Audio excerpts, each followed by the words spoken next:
Welcome back to Playground Changelog. This week we got 3 big updates for you, and I'm excited to jump into it. Update number 1. This week we launched public-facing events. This is really good for public events, so things like open houses or other events where you want members of your community there. Let's take a look at how it works. In my calendar, I can create a new event. Let's call it open house. We'll set the date and the start time and end time. At the bottom, you'll notice a new public event toggle, which can be turned on. This makes it so that the URL or the link can be sent to anyone in your community. I can also require an RSVP from folks with a deadline on it. So maybe we want the deadline to be tomorrow. Once I click create, I can copy the event link and share it with anyone I'd like. I can put this into emails, and this is what it looks like. So folks can RSVP to the event. They could add guests if they'd like. So if I want to bring my +1, I can do that. And then both you and your families or other community members can add this to their own Google Calendar or Apple Calendar or Outlook Calendar so that they show up when the event happens. The next big release of the week is expiration reminders for paperwork. You can now set reminder emails to go out anytime before or after an expiration date on a paperwork. So how does this work? In Playground, go to paperwork, edit the type of paperwork that you want to add the reminder to. Under settings, you'll notice there's an expiration date toggle, so I can turn that on. Specify when the expiration date should happen, whether it's after a certain amount of time post submission or on a specific date. And there's a new expiration reminder toggle that I can turn on. And this is where you can set however many reminders you want before or after the expiration date.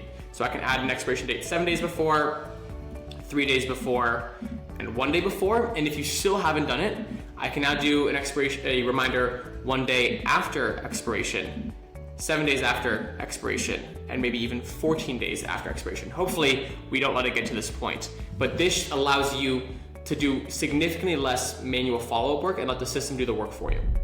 And the last major release of the week is custom subsidy reconciliation actions that you can take now when you deposit your subsidy each month.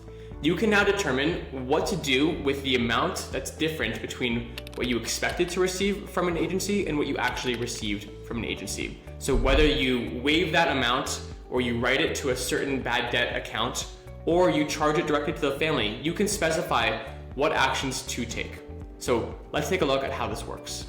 First things first, we're gonna jump over to settings, and under my billing settings, scroll to the bottom to find all of my subsidy actions here. Subsidy actions, essentially you can choose whether to charge or waive the amount and which accounting code to write it to, whether it's deferred revenue, long-term debt, recouped income. This is completely customizable, and these are ones that I set for this example here. Once these subsidy actions are defined in the system, we can jump over to our subsidy page. Then we'll jump into our agency ledger and let's record a deposit for the month of February.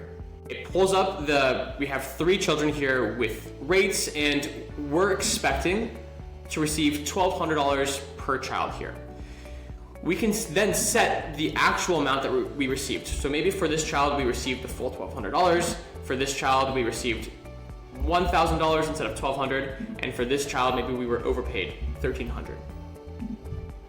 When you go to review the differences now, you can see that you can take action on what to do with the difference between what you were expecting to receive and what you actually received. So in this case, you can choose to decrease this child's balance by the difference.